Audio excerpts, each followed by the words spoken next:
Please subscribe Ito Money Vlog.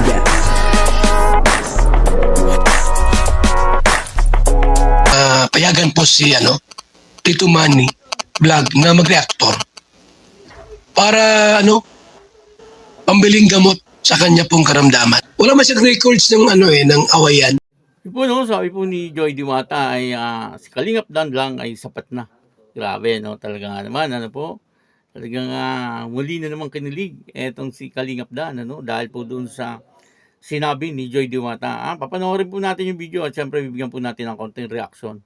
Pero bago po yan, ako muna po bumabati sa inyong lahat ng magandang umaga, magandang tanghali at magandang gabi sa inyong lahat mga kapatid. Saan man kayo ng panig ng mundo naroon ngayon ay mag-iingat kayo palagi at pagpalain kayo ng ating Panginoon. Maraming salamat din po sa patuloy na tumatangkilik sa aking YouTube channel at nanonood sa aking video reaction. Patuloy lang po natin suportahan sila Kuya Bal Santos Matubang, Kalinga Prab, at Edna Vlog, Jap Tapia at syempre yung mga kasamahan ko po sa Karepa. Ganun din po yung mga charity vlogger na Kalinga partner.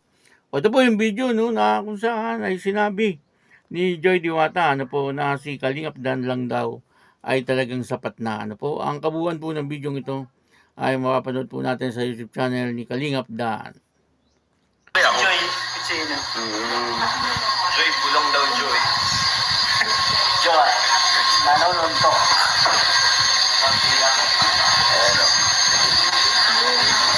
Sa'yo lang sapat na, sabi ni Joy. Ikaw lang sapat na.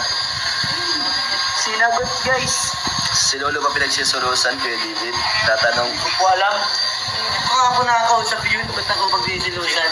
kasi sabi may nagmay sa kanya, kaya sagot niya sa'yo lang. Opo, yun talaga yun, kaya bawal ang imay niya si Joy. Makapakanta tuloy ako dito. Handa mo na. Ayaw yung kanta mo. Ma'am Marisol, shout out. Palasyo. Joy, mag-request ka daw ng song. Kakantayin ni Dan. Kahit daw po, pambiritan pa. Kahit ano. Siyempre ako. Joy, sino? Joy, bulong daw Joy. Joy, nanununtok.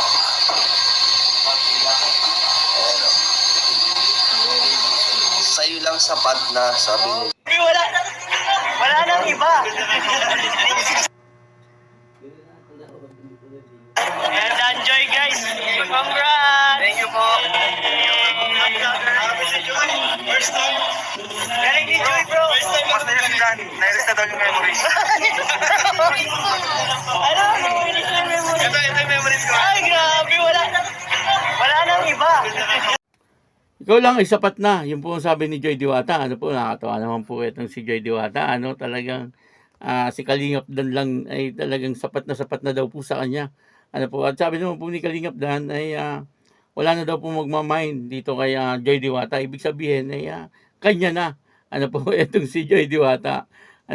Tama naman po yung sinabi ni ni Joy Diwata na si Kalingap Dan ay sapat na para sa kanya. Kasi kay Kalingap Dan na pong lahat. Unang-una ay talagang magandang lalaki. Itong si Kalingap Dan. At maraming kababaihan ang talagang nagkakagusto or nagkakakrush dito po kay Kalingap Dan. Siguro po si Joy Diwata minsan ay nagsiselos din. Dito kay Kalingap Dan. Siyempre maraming babae po ang ang talagang umaaligid-aligid dito kay Kalingap Dan. Pero mapagkakatiwalaan naman po itong si Kalingap Dan. Sinabi naman po niya na talagang ang puso niya po ay para lang kay Joy Diwata. At higit pa po rito ay talagang matulungin itong si Kalingap Dan. Makikita naman po natin na talagang siya ay meron ng 5 pabahay. Bukod pa po sa mga ibang beneficiary niya. At hindi po basta bahay, mga bungalow type na talagang malalaki din. Ang pinapagawa ni Kalingap Dan. Ang pinakamalaki po yatang napagawa niya, etong kay Alimyon, doon po sa kapatid niya. Parang yun ang pinakamalaki na pagawa niya. Kasi medyo malaki po yung lote nun eh.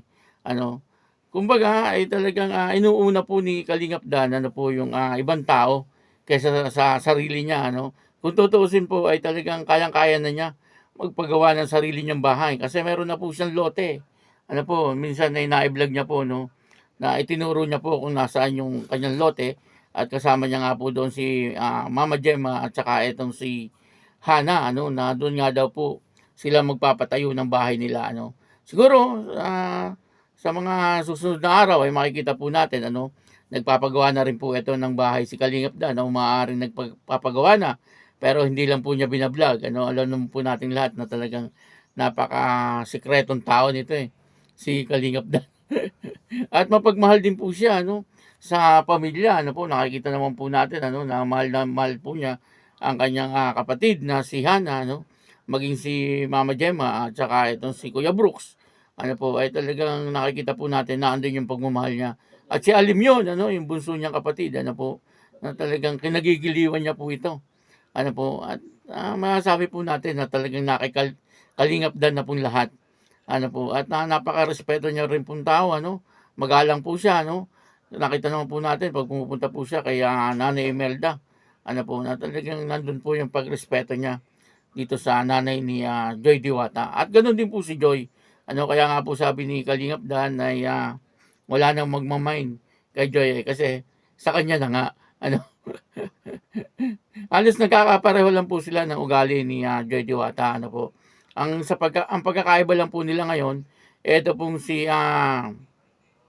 Kalingap Dan ay nakakapagpabahay na, ano, may mga tinutulungan na, at saka vlogger po siya, ano. Ito naman po si Joy Diwata ay hindi po vlogger, ano, siya po ay estudyante, ano po, nakikita naman po natin na talagang naandun yung kanyang pagsisikap, ano po, sa pag-aaral upang sa ganun ay makatapos po siya siyempre sa kanyang pag-aaral, at tumatanaw din po siya ng utang na loob doon po sa mga taong nag-i-sponsor po sa kanya, no, upang sa ganun ay maging maayos po ang kanyang kalagayan, ano po, at yung kanyang pag-aaral, ano po, siyempre scholar po siya, dapat po talaga ay mag-aaral po siyang mabuti, ano, upang sa ganun ay maipakita po niya, no, lalong-lalo na po sa Kalingap na maayos po yung kanyang mga grado, ano. At dito ay nakikita naman po natin na talagang si Joy Diwata ay lagi po niyang inuuna, ano po, yung kanyang pag-aaral, at tumutulong din po siya, ano po, kung naalala niyo po, ano, yung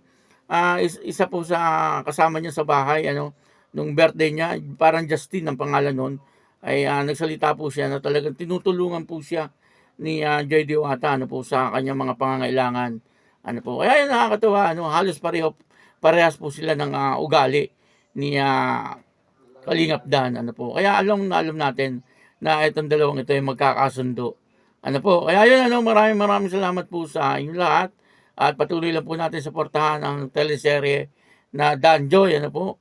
At ako po si Tito Manny Vlog na nagsasabing God bless you all. Diyos mabalos.